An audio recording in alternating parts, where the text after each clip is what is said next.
there, Tammy Kabell with Career Resume Consulting. And I've been getting a lot of questions lately, so I am getting ready to compile those questions, some of which I've answered briefly, some of which I haven't answered at all, just haven't had time, and put those together in a Q&A session where it's going to be a little bit longer and will allow me to go into detail about answering a lot of the questions that you have as an audience. So be looking for that very soon. Until then, though, today I want to go over resume writing and more specifically some advanced techniques to keep in mind when you're writing your resume. Now, I am going to put up in this corner, a link where you can get some additional resume writing advice. And if you want to go to our website, careerresumeconsulting.com, there will be a pop-up on the front page that will give you an actual resume template. All you have to do is put in your email address and it'll be sent to you via a PDF that is sent in the email. So what I want to do today is go over, like I said, some more advanced techniques about resume writing and not necessarily get into the mechanics of the resume, but to give you some things to think about as you are crafting a new resume if you are new to the job market, or if you just want to spice up your existing resume to possibly be ready for some recruiters or employers that may be calling you. So here are some things to think about when you're putting together your resume.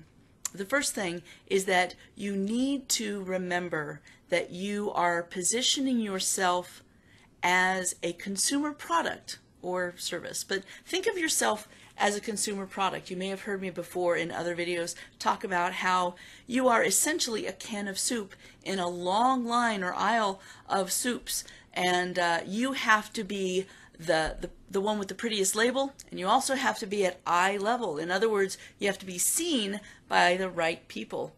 And so if you think of yourself as a can of soup, then you start to think of what are the benefits of hiring you. In other words, not the features necessarily, which would be the list of ingredients on the back, which is boring, but what can you do for an employer that no one else can? That is your value proposition, and you've got to state that very clearly in your resume. Now, you may have heard there was a study done by the Ladders a couple of years ago that since then has become pretty famous that showed that recruiters spent about 6 seconds on average looking at someone's resume before they moved on to the next resume. So how can you make yourself different, visible, and intriguing in 6 seconds in order to get them to read more?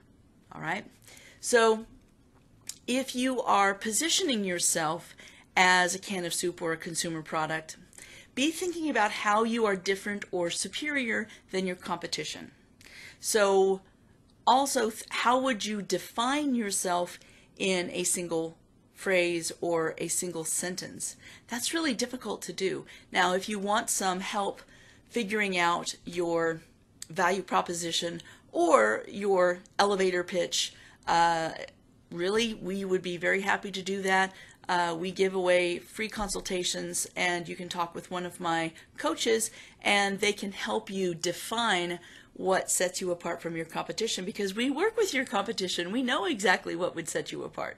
We also know what's going to be attractive to an employer or a recruiter looking to hire someone like you.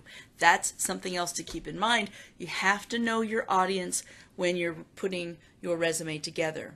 Because I'll give you a really good example that comes up very frequently, and that is IT people or engineers. They put a lot of acronyms in their resume, and those acronyms are really impressive to them, but if you're looking for instance, a CIO position or a CTO position, you may be sending it to the CEO. Does the CEO really know what those acronyms are? And if they do, is it that impressive to them? Do they care what languages you know in programming? Not if you're going to be a CIO. That's leadership. That's completely differently as far as positioning yourself, and you have to know your audience. So write with respect to what your audience would want to know about you. Okay, so keep that in mind. That's going to be very important, and I would recommend that you write a resume that's industry neutral. In other words, it does not use industry jargon so that you are not defined by where you came from.